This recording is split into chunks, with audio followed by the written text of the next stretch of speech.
नमस्कार साथियों, कैसे हैं आप सभी लोग। आप सभी का स्वागत है आपके अपने YouTube चैनल क्लास 24 आप राजस्थान पर। जैसा कि हमने लास्ट क्लास में ये बात कही थी कि आज हम 11 बजे एक टेस्ट पेपर स्टार्ट करेंगे। जो जितना अब तक हमने पढ़ा है उन सब के बारे में हम यहाँ पर बात करने वाले हैं और बेहतरीन तरीके से चीज़ों को अच्छे तरीके से मैनेज भी करने वाले हैं। तो आप सभी का स्वागत है, आप सभी को राम राम, खम्मा गणी, राधे राधे। ठीक है, तो पहले तो ये देखिए हम कौन कौन से टेस्ट पेपर के लिए हो रहे हैं। फटाफट सेशन को लाइक शेयर कर दो मेरे नौजवान साथियों। तो एक तो हम बात करें कि हमने नियम 1 से 6 याद रखिएगा। उसके बाद की हमने बात कर ली नियम नंबर 7 परिभाषाओं से, नियम नंबर 8 से 8-23 बी तक की हमने बात कर ली। इन सब के आज हम टेस्ट पेपर देखने वाले हैं, तो जल्दी से मेरे साथ जुड़ जाएं फटाफट तरीके से और चीज़ों को बहुत ही बेहतरीन तरीके से मैनेज कर लें। खम्मा गणी, राम राम, नमस्कार नमस्कार भाई, नमस्कार सभी का, नमस्कार है सभी को। कूल, बिल्कुल सही जवाब दीजिएगा बेहतरीन तरीके से। चलिए पहले क्वेश्चन की ओर लौटते हैं। पहला क्वेश्चन आज का हमारी स्क्रीन पर आने वाला है और ये रहा पहला क्वेश्चन। प्रश्न को ध्यान से पढ़िए, इतना कोई हार्ड एंड फास्ट नहीं है, इतनी जल्दीबाजी मत करिएगा और ध्यान से देखिए। पदाधिकार के निलंबन का प्रावधान किस नियम में है?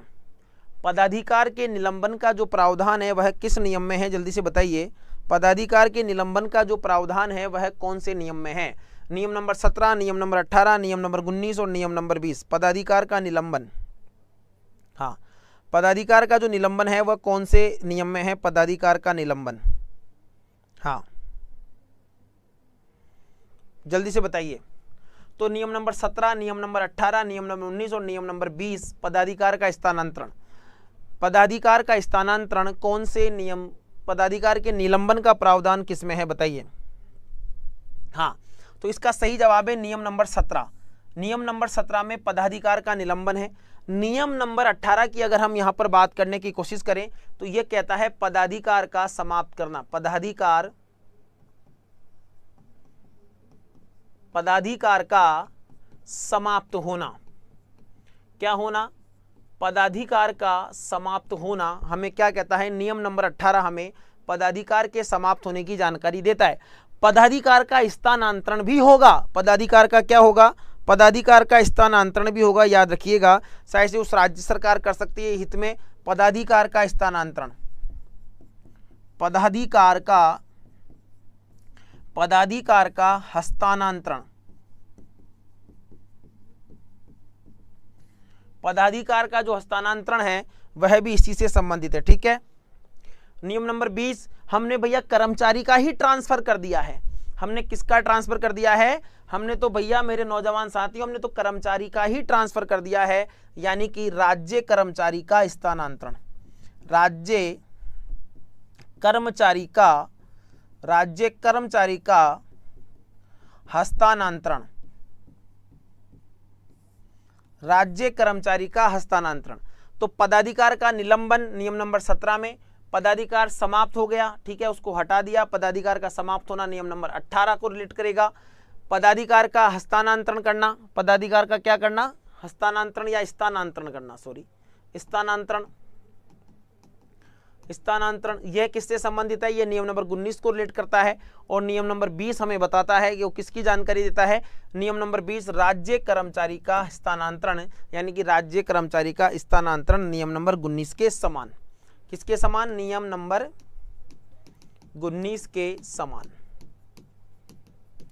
नियम नंबर 19 के समान हमें इसकी जानकारी मिलती है, नियम नंबर 19 के समान। ठीक है, चलिए, वेरी गुड, सभी का लगभग सही जवाब है। नेक्स्ट क्वेश्चन की ओर बढ़ते हैं। अगला क्वेश्चन देखिए क्या कह रहा है। अवकाश का अर्जन कैसे किया जाता है? कर्तव्य के संपादन से, विभागाध्यक्ष के आदेश से, अधिकार से या आवश्यकता अनुसार। अवकाश का अर्जन कैसे किया जाता है बताइए। अवकाश का अर्जन कैसे किया जाता है, जल्दी से बताइए। हाँ,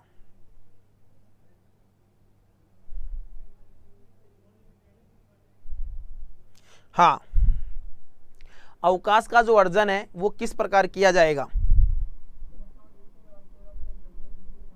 हाँ देखो, अवकाश से दो परिभाषा निकलती है, पता होगा आपको। अवकाश से दो परिभाषाएं निकलती है, एक तो 7-15 और एक है 7-16। जो अवकाश है वह उसके खाते से दिया जाएगा। अवकाश जो है मेरे नौजवान साथियों जो है वो उसके खाते से दिया जाएगा। ठीक है, क्लियर है। उसके बाद अवकाश का वेतन, अवकाश वेतन जिस प्रकार की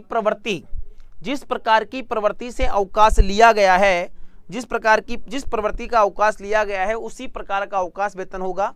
यानी कि अवकाश की प्रवृत्ति, किसकी प्रवृत्ति दोस्तों? अवकाश की प्रवृत्ति, अवकाश की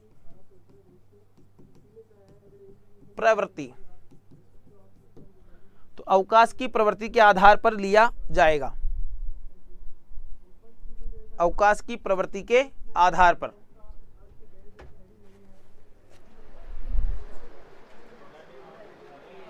राम, अवकाश की प्रवृत्ति के आधार पर। जी हां दोस्तों,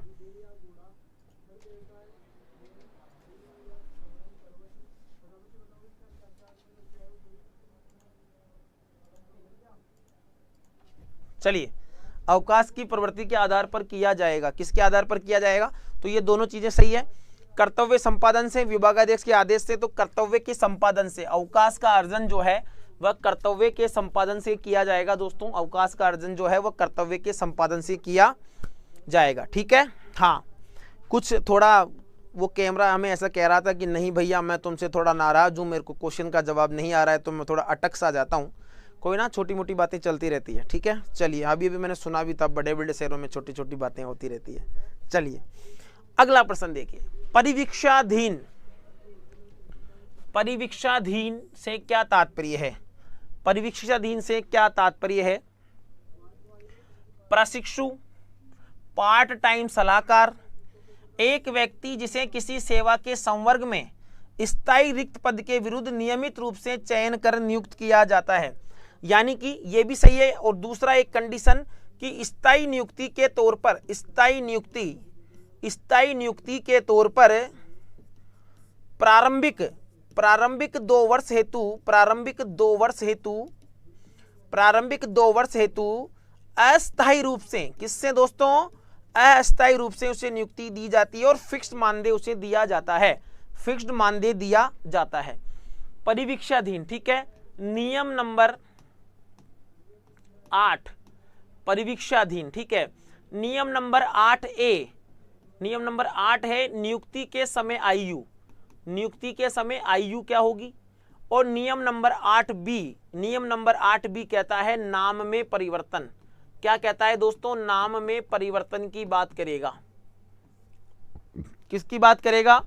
नाम में परिवर्तन की बात करेगा। तो एक व्यक्ति जिसे किसी सेवा के संवर्ग में स्थायी रिक्त पद के विरुद्ध नियमित रूप से चयन कर नियुक्त किया जाता है, उसे क्या कहा जाता है? उसे परिवीक्षाधीन प्रशिक्षणार्थी के रूप में जाना जाता है, जिसे परिवीक्षाधीन प्रशिक्षणार्थी के रूप में जाना जाता है। वेरी गुड मेरे नौजवान साथियों। अगला प्रश्न देखिए, मानदेय से क्या अभिप्राय है? व्यक्तिगत वेतन, परिकल्पित वेतन, विशेष वेतन। एक राज्य कर्मचारी को सामयिक अथवा कभी कभार प्रकृति के अतिरिक्त कार्य के लिए आवर्तक या अनावर्तक भुगतान करना मानदेय कहलाता है। क्या कहलाता है? मानदेय। बताइए, व्यक्तिगत वेतन, हाँ मैंने आपको बताया था मानदेय सदैव सरकारी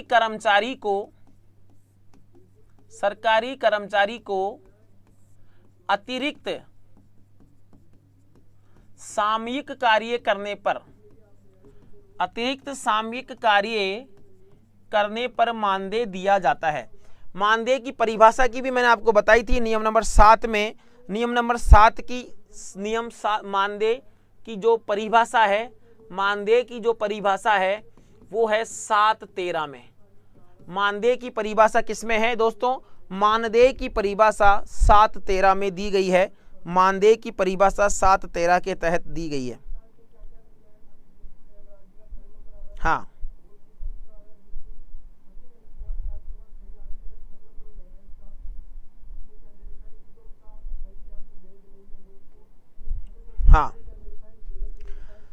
व्यक्तिगत वेतन 7/27, असामयिक कटौती उसका पुनः भरण। मैंने बताया था 7/23 7/29 का बड़ा भाई है। अब 7/23 हमें क्या कहता है, 7/23 क्या कहता है, स्थानापन्न। 7/23 क्या कहता है, स्थानापन्न। हाँ, 7/23 हमें क्या कहता है, स्थानापन्न। स्थानापन्न की बात समझो। सबसे पहले 7/23 वापस देख लो। 7/23 का मतलब है स्थानापन्न। इतना ही लिखूंगा, बाकी बता रहा हूं। स्थानापन्न से आशय है कि आपको एक स्थायी पद पर आप नियुक्त हैं, परंतु आपको दूसरे पद का भी कार्यभार दे दिया गया है, यानी आपका स्थानापन्न दूसरी जगह भी कर दिया गया है। तो दो चीजों को आप मेंटेन करने की कोशिश कर रहे हैं। उसके बदले आपको वेतन दिया जा रहा है, वो कौन सा वेतन कहलाएगा, वो आपको परिकल्पित वेतन कहलाएगा। 7/29 क्या कहलाएगा, परिकल्पित वेतन। ठीक है, तो वह परिकल्पित वेतन है 7/29 में, और किसके, वित्त विभाग की अनुशंसा पर। किसकी अनुशंसा पर दिया जाएगा, वित्त विभाग की अनुशंसा पर। वित्त विभाग की अनुशंसा पर दिया जाएगा। तो 7/23 का बड़ा भाई है 7/29। 7/23 का बड़ा भाई कौन है, 7/29 है। ठीक है, इसका ऑप्शन सही है, ऑप्शन नंबर डी यहां पर बिल्कुल सही जवाब है मेरे नौजवान साथियों। ऑप्शन नंबर डी यहां पर बिल्कुल सही जवाब है। राजस्थान सेवा नियम का नियम नंबर 9 निम्न में से किससे संबंधित है।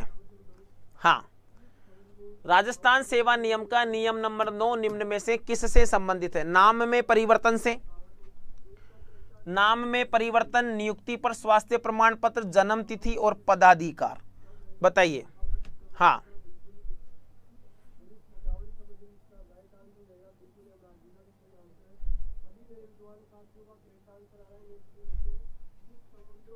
हाँ, तो देखो, नाम में परिवर्तन नियम नंबर 8 का ए, नियुक्ति पर स्वास्थ्य प्रमाण पत्र, ऑप्शन नंबर बी यहां पर आपका बिल्कुल सही जवाब है, जो आप सभी सही दे रहे हैं।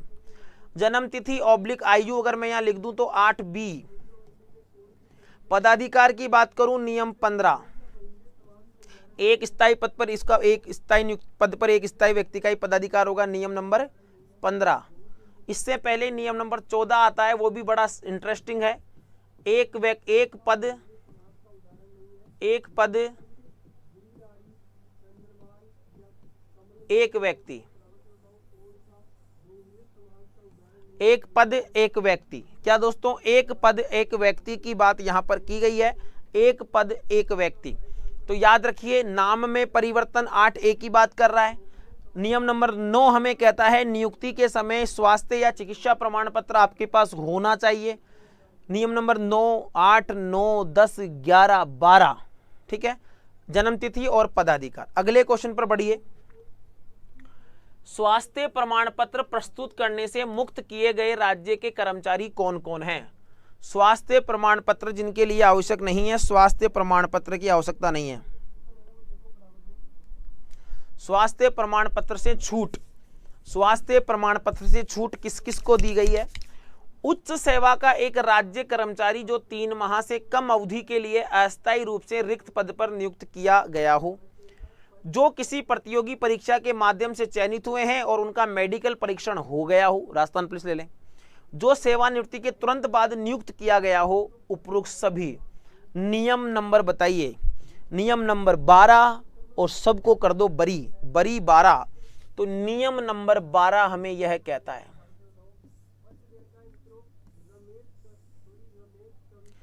देखो अब नियम नंबर 9 क्या कहता है कि आपको चयनित होने पर चिकित्सा प्रमाण पत्र चाहिए।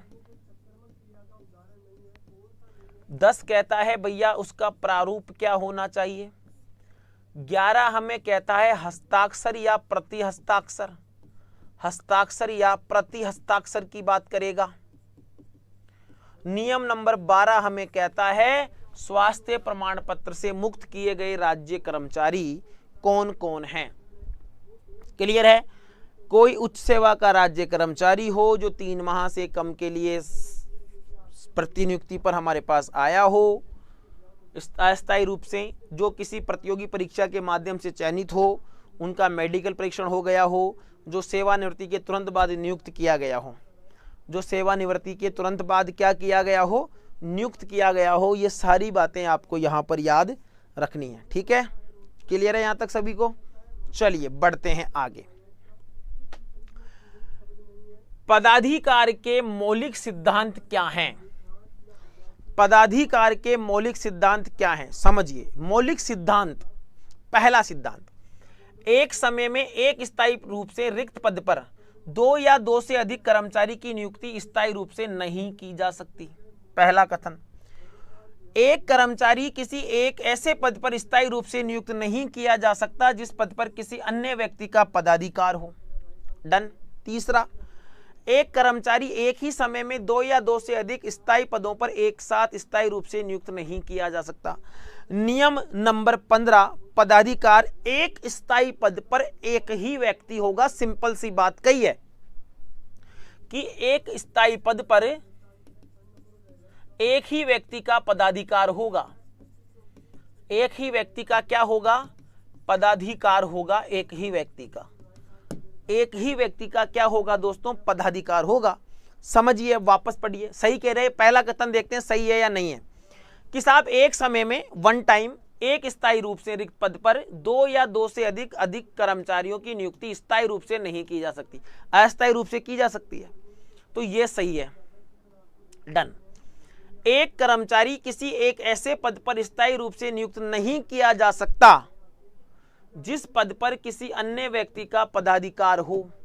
ऑप्शन नंबर बी भी हमें यह जानकारी देता है कि साहब ये बात भी सही है।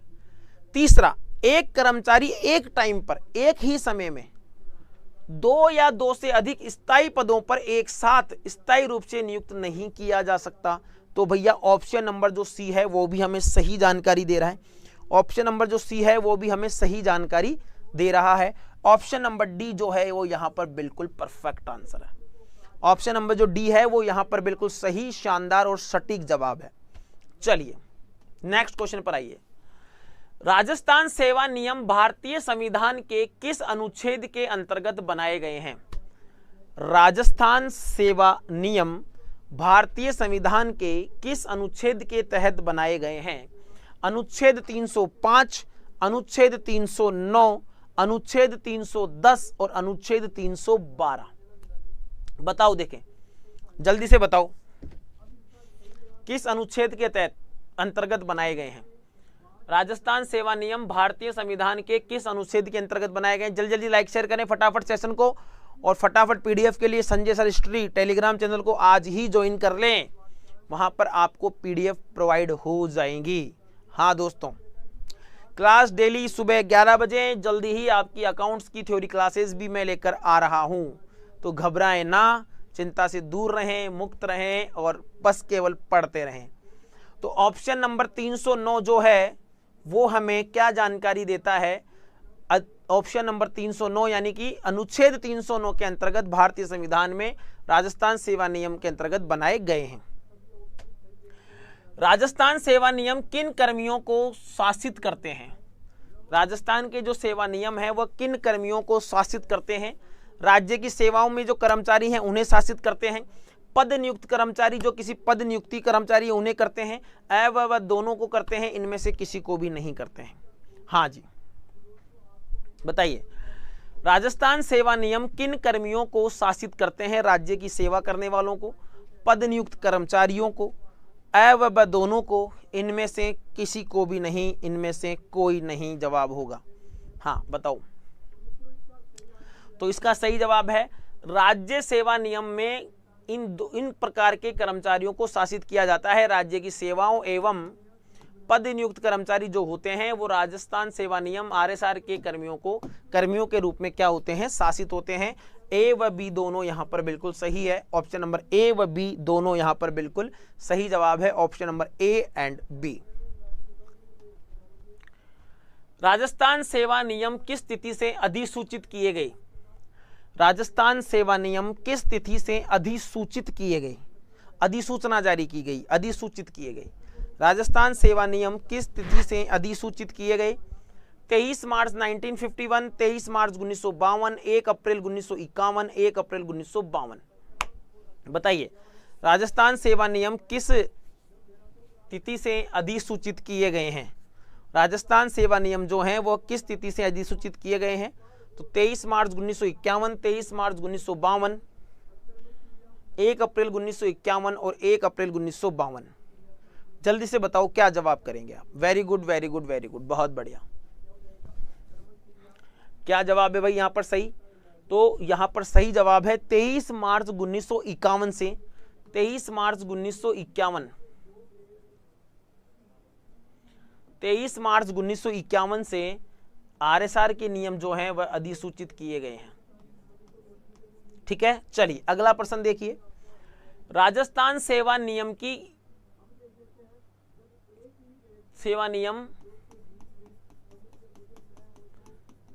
किस तिथि से प्रभावित हुए? राजस्थान सेवा नियम किस तिथि से प्रभावित या लागू हुए? भैया अब तो तुम्हें इनको मानना ही पड़ेगा, नहीं तो मामला गड़बड़ हो जाना है। नहीं तो मामला क्या हो जाना है? नहीं तो मामला गड़बड़ हो जाना है। नहीं तो मामला क्या होना है? गड़बड़ हो जाना है। तो बताइए राजस्थान सेवा नियम किस तिथि से प्रभावित हुए? राजस्थान सेवा नियम 1 अप्रैल 1951, 1 अप्रैल 1952, 23 मार्च 1951 और 1 मई 1951। राजस्थान सेवा नियम किस तिथि से प्रभावित हुए? जल्दी से लाइक शेयर करें और जल्दी से बताएं फटाफट तरीके से कि राजस्थान के जो सेवा नियम है वह किस तिथि से प्रभावित हुए हैं। स्टार्टिंग में बताया था अनुच्छेद 309, 23 मार्च 1951 और इस प्रश्न का जवाब है 1 अप्रैल 1951। 1 अप्रैल 1951 से क्या हुए? प्रभावित हुए। राजस्थान सेवा नियम के नियम नंबर 2 के तहत आरएसआर नियम किस पर लागू नहीं होते हैं?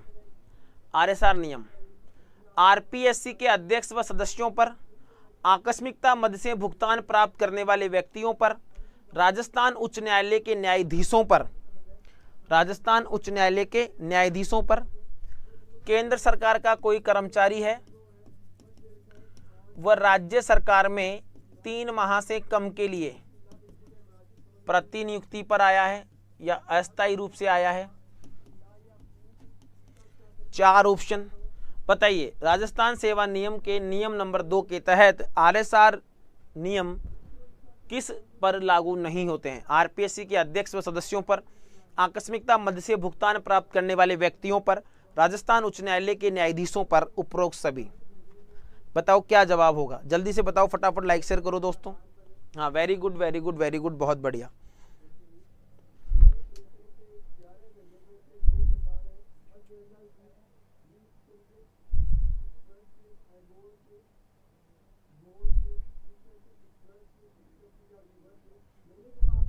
हाँ बताओ।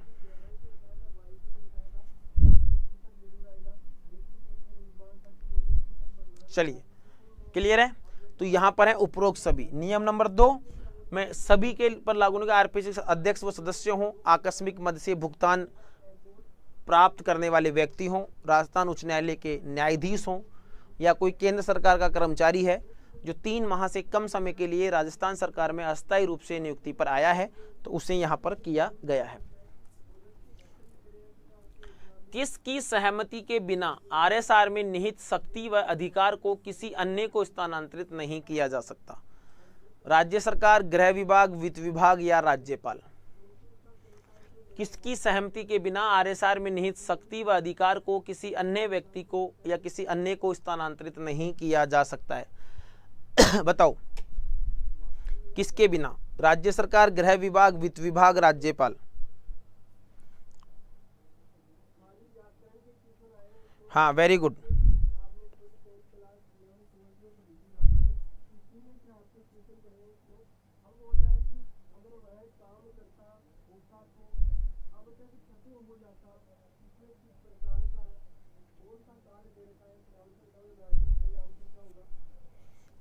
हाँ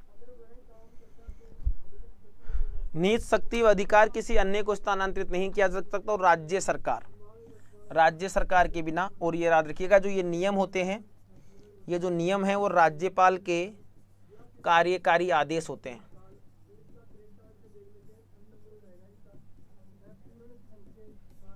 राज्यपाल के कार्यकारी आदेश के रूप में यहां पर काम किया जाता है।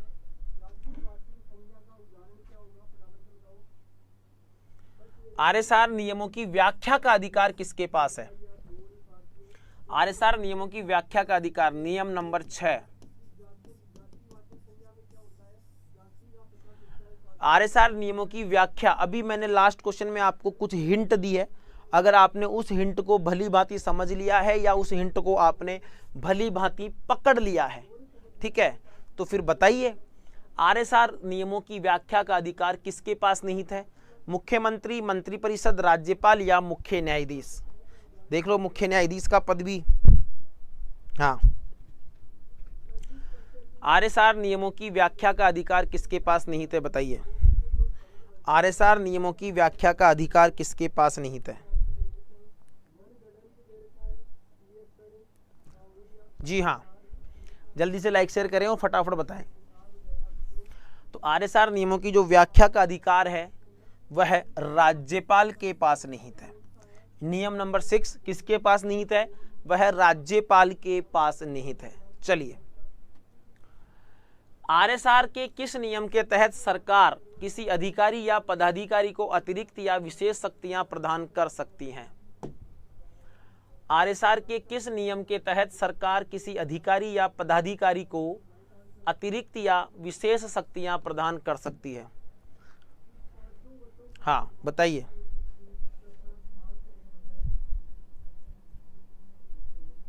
हाँ, जल्दी से क्वेश्चन नंबर 15 का जवाब बताइए फटाफट तरीके से।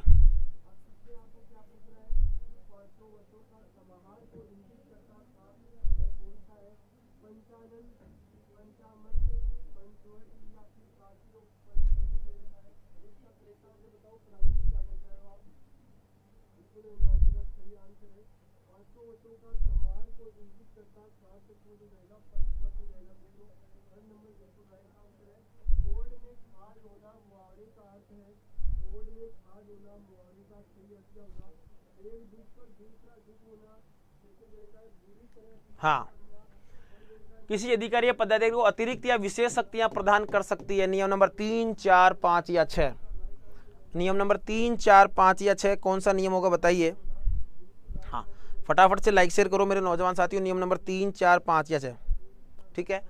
तो नियम नंबर 3, क्योंकि विशेष शक्तियों का जो अंतिम पावर जिसके पास है, ठीक है, तो नियम नंबर के तहत वित्त विभाग में निहित है। वित्त विभाग ऐसा कर सकता है। वित्त विभाग क्या कर सकता है? वित्त विभाग ऐसा कर सकता है, ठीक है। नियम नंबर 4, नियमों में शिथिलता। नियमों में शिथिलता बरतना। नियमों में शिथिलता, ये राज्य सरकार के रूप में, ब्रैकेट में आप राज्यपाल लिख सकते हैं। क्या? राज्यपाल। राज्य सरकार में नियमों में शिथिलता बरतना। नियम नंबर 6 कहता है नियमों की व्याख्या। नियमों की व्याख्या कौन? राज्यपाल। अभी पहले मैंने पूछ लिया है। नियमों की व्याख्या की बात करें तो राज्यपाल होगा, ठीक है। हाँ,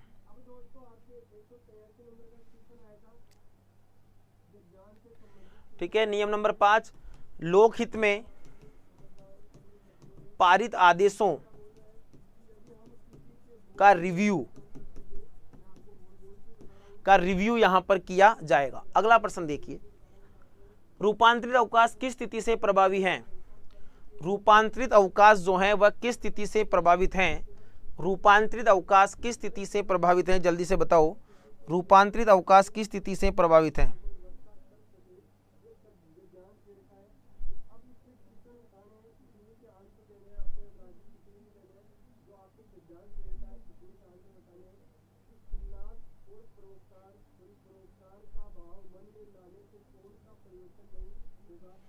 जल्दी से बताओ, रूपांतरित अवकाश।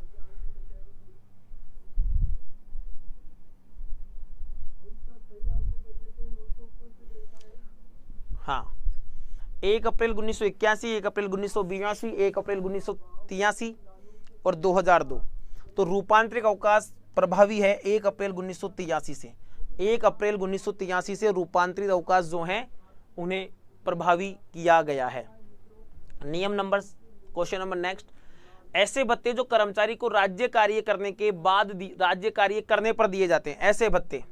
ऐसे भत्ते जो कर्मचारी को राज्य कार्य, यानी कि मान लीजिए आपने अपने पैसे से, यानी कर्मचारी ने अपने डिपार्टमेंट में कुछ अपने पैसे से मंगा लिया, कोई काम कर दिया, उसका बिल सरकार को दिया, सरकार ने यह पैसा वापस कर्मचारी को दिया, तो बताओ ऐसा काम, ऐसे भत्ते जो कर्मचारी को राज्य कार्य करने पर दिए जाते हैं, क्षतिपूरक भत्ते, आवंटित भत्ते, स्थायी भत्ते या फिर उपयुक्त में से कोई नहीं। ऐसे कौन से भत्ते हैं जो राज्य सरकार के द्वारा काम, राज्य सरकार का या राज्य का कार्य करने पर कर्मचारी द्वारा दिए जाते हैं? तो क्षतिपूरक भत्ते होते हैं। कौन से भत्ते होते हैं? क्षतिपूरक भत्ते होते हैं। समझ लो, मान लो आप एग्जाम्पल लो गवर्नमेंट स्कूल में जो वहाँ का प्रिंसिपल होता है वो बच्चों के लिए जो दूध योजना चल रही है उसके तो दूध लाता है डेयरी से, तो पहले स्कूल से वो उसके कोष से पैसा देता है, फिर वो बिल बनाकर देता है, फिर सरकार उस स्कूल के अकाउंट में उसका पैसा डालती है। ठीक है, तो वो क्या कहलाते हैं? क्षतिपूरक भत्ते। ठीक है, आपको घर वाले कहते हैं कि बेटा बाहर जा रहा है, फ़ोन कर दिया 1 किलो सब्जी ले आना, पहले आपने पैसा खर्च कर दिया, घर जाकर आपको पैसा मिला, तो क्या हुआ? क्षतिपूरक भत्ता हुआ। नियम नंबर 723 का संबंध किससे है? नियम नंबर 723, स्थानापन्न, वेतन, पेंशन या स्थायी पद। 723 परिभाषा से प्रश्न पूछा गया है। नियम नंबर 723 मैंने आपको बताया था, 723 का बड़ा भाई कौन है? 729। 723 का बड़ा भाई कौन है? तो यानी 723 तो किससे संबंधित है? स्थानापन्न से। स्थानापन्न का मतलब आप एक स्थायी पद पर नियुक्त हैं, साथ ही आपको दूसरे स्थायी पद का भी कार्यभार सौंप दिया गया है, तो वह स्थानापन्न कहलाएगा। पो 12 25 और पो 12 24, तो पो 12 24 में तो क्या होगा? 7 24 हो गया, और बाद में पेंशन भी मिल गई, 7 25 हो गया। स्थायी पद की बात करें तो 7 26 हो गया। एक स्थायी पद पर एक व्यक्ति की ही नियुक्ति की जा सकती है। इसके बाद मैंने बताया 7 29, इसका बड़ा भाई। 7 29 का मतलब है परिकल्पित वेतन। कौन सा वेतन? परिकल्पित वेतन, यानी कि आपको एक सीट के साथ दूसरी सीट का भी कार्यभार दिया है तो आपको कुछ अतिरिक्त पैसा दिया जाएगा, उसे ही परिकल्पित वेतन कहा गया है। उसे क्या कहा गया है? परिकल्पित वेतन। नियम नंबर 728 का संबंध किससे है? उपार्जित अवकाश, व्यक्तिगत वेतन, परिवीक्षाधीन या पद का परिकल्पित वेतन। जल्दी से बताओ आंसर क्या होगा? हाँ फटाफट बताओ भाई, इसका जवाब क्या होगा? अब पद का परिकल्पित वेतन के बारे में जब मैंने आपको बात बता दी है तो उसके बाद तो दिक्कत होने का सवाल पैदा होना ही नहीं चाहिए। हाँ जी हाँ, तो परिवीक्षाधीन है, परिवीक्षाधीन होगा। Very good. 728 का संबंध किससे है?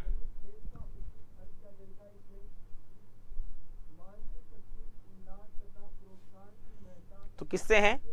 उपार्जित अवकाश से है। पद का परिकल्पित वेतन 7 29 कहता है। 7 29 पद का परिकल्पित वेतन। 7 30 है जो परिवीक्षाधीन की बात करता है। 7 30 है जो किसकी बात करता है? 7 30 है जो परिवीक्षाधीन की बात करता है। ठीक है, और यहां पर है व्यक्तिगत वेतन, तो व्यक्तिगत वेतन है 7 27 में। व्यक्तिगत वेतन का मतलब ये नहीं कि किसी व्यक्ति को इंडिविजुअल पैसा दिया जाएगा। मान लो किसी असामयिक कार्य से उसके फंड से कटौती हो गई है, किसी व्यक्ति के अकाउंट से कटौती हो गई तो सरकार उसका पुनर्भरण कर देगी, व्यक्तिगत वेतन। नियम नंबर 733 का संबंध किससे है?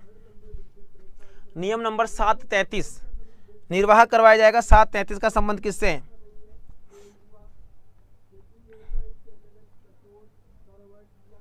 हाँ, निर्वाह अनुदान, निर्वाह अनुदान, इसकी भी बात करेंगे। 733 निर्वाह अनुदान का मतलब है आपको निलंबन पर चल रहे हैं, आप किस पर चल रहे हैं? निलंबन पर चल रहे हैं, तो आपको अपना जीवन निर्वाह करने के लिए सरकार आधा वेतन देगी, क्योंकि अभी जांच चल रही है, आपको दोषी ठहराया नहीं गया है। निर्वाह वेतन, मूल वेतन 7 34, स्थायी वेतन 7 35 और साउदी पद 7 36।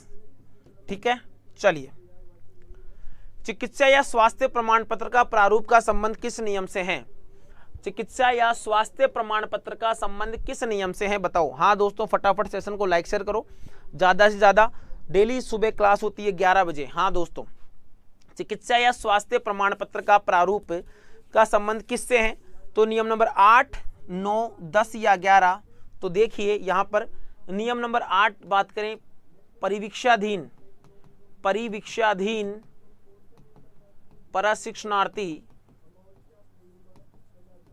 नियम नंबर चिकित्सा स्वास्थ्य प्रमाण पत्र का प्रारूप पूछ रहा है। नियम नंबर 9 चिकित्सा प्रमाण पत्र नियुक्ति पर आपके पास होना चाहिए। प्रारूप की बात कर रहा है तो प्रारूप हो जाएगा नियम नंबर 10 में। नियम नंबर 11 हस्ताक्षर व प्रति हस्ताक्षर, कौन उस पर हस्ताक्षर कर सकता है, कौन उस पर प्रति हस्ताक्षर कर सकता है, ठीक है। उसके बाद नियम नंबर 12 चिकित्सा प्रमाण पत्र से छूट, चिकित्सा प्रमाण पत्र से छूट की बात यहां पर कर रहा है। तो दोस्तों ये आपका सेशन आज के लिए इतना ही। पीडीएफ के लिए आप अभी जो चैनल ज्वाइन करें Sanjay sir history Telegram channel पर आपको इसकी पीडीएफ मिल जाएगी, ठीक है। बिल्कुल अकाउंट्स की सभी क्लासों की पीडीएफ आपको यहीं पर प्रोवाइड करवाई जा रही है। कैसा लगा सेशन कमेंट करके जरूर बताइएगा। स्वस्थ रहिएगा, मस्त रहिएगा, अपनों के साथ रहिएगा, जबरदस्त रहिएगा, हंसते खेलते मुस्कुराते रहिए। और जल्दी ही आपके लिए अकाउंट्स और बीओ की क्लासेस थ्योरी भी प्रारंभ हो रही है और जल्दी ही आपके लिए टेस्ट सीरीज भी मैं लेकर आ रहा हूँ। धन्यवाद। जय हिंद, जय भारत।